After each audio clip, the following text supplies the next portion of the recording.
How did a jar of salsa just cost the community pool $20,000? I'm Greg Ott, and we'll tell you how right now on your daily news refresh, along with why you should at least show a little hustle if you're going to stand in front of a moving train, and introduce you to the man who might be our nation's oldest golf caddy. But to begin, when it comes to a public pool, you might want to think twice about taking a dip. That's the big message coming out of Needham, Massachusetts, which has pools at a community recreation complex, seen here being made use of by this local public access news reporter last year. For the Needham Channel News, this is Catherine Brody.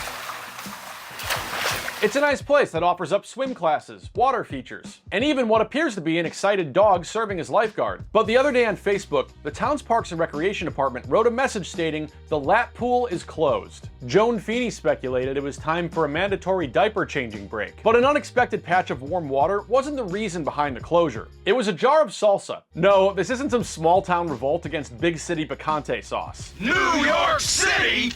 Get a rope. For those who didn't peruse the pool rules in this recreation brochure, clearly stating you can bring in food and drinks, but no glass containers, what happened was a glass jar of salsa ended up shattering at the pool. And the parks director says some of those glass shards ended up in the lap pool. You don't have to be the devil himself to know that swimming through a pool of glass can be less than comfortable. And as laid out in the parks director's document, to make this pool safe once again, it required the undertaking of a huge operation. Draining the pool, power washing the pool, vacuuming the pool, refilling the pool, rebalancing the chemicals in the pool, and retesting for bacteria in the pool. So big deal, a pool closed. It's not like Needham's an auxiliary site for the 400-meter freestyle for the 2024 Summer Games. But this story waded all the way to the deep ends of Pool Magazine, which claims a local state senator estimated these pool cleanup costs will be around $20,000. Now, wasting 20 grand to clean up a dirty pool might make sense at that gaudy stadium swim out at Circa Las Vegas. But that state senator observed this loss of the pool and in the purse is all because one person decided to bring a jar of salsa to the pool. Fortunately, this lap pool is finally back open. But that intrepid reporter at Pool Magazine observes this incident serves as a stark reminder of the importance to adhering to pool rules. And I mean, come on, you shouldn't even swim until 30 minutes after eating. Oh wait, the Mayo Clinic says that's bullshit? Alright, chow down. But next time maybe bring some bean dip.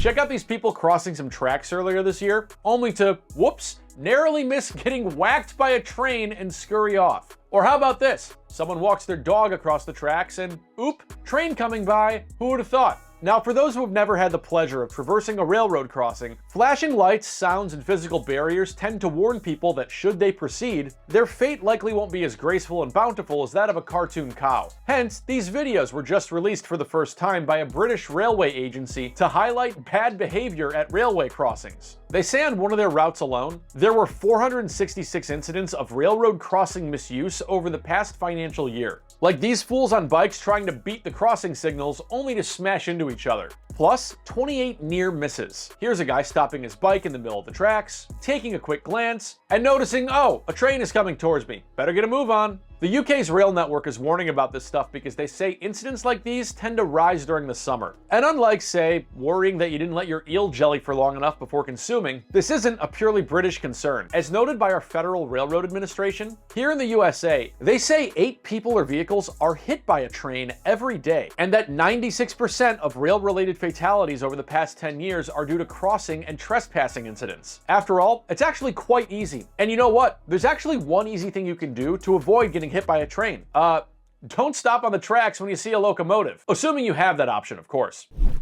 And if you're not spending your summer cleaning up poolside salsa or narrowly avoiding trains, maybe you're out hitting the links with the help of your 89-year-old caddy. I want to break the record to be the oldest caddy in the United States. Yeah, this guy's name is Joe, and he'd like to be our nation's oldest golf caddy. And at 89 years old, he'd be about 75 years older than the typical teen left holding your bag. According to this research report prepared for the Western Golf Association, youth caddying offers up health benefits, networking opportunities, income, and scholarships. And based on my own observations and experiences, a great opportunity to destroy golf carts once you figure out how to turn off the governors. But Joe here has had quite the life since immigrating to the US back in the day.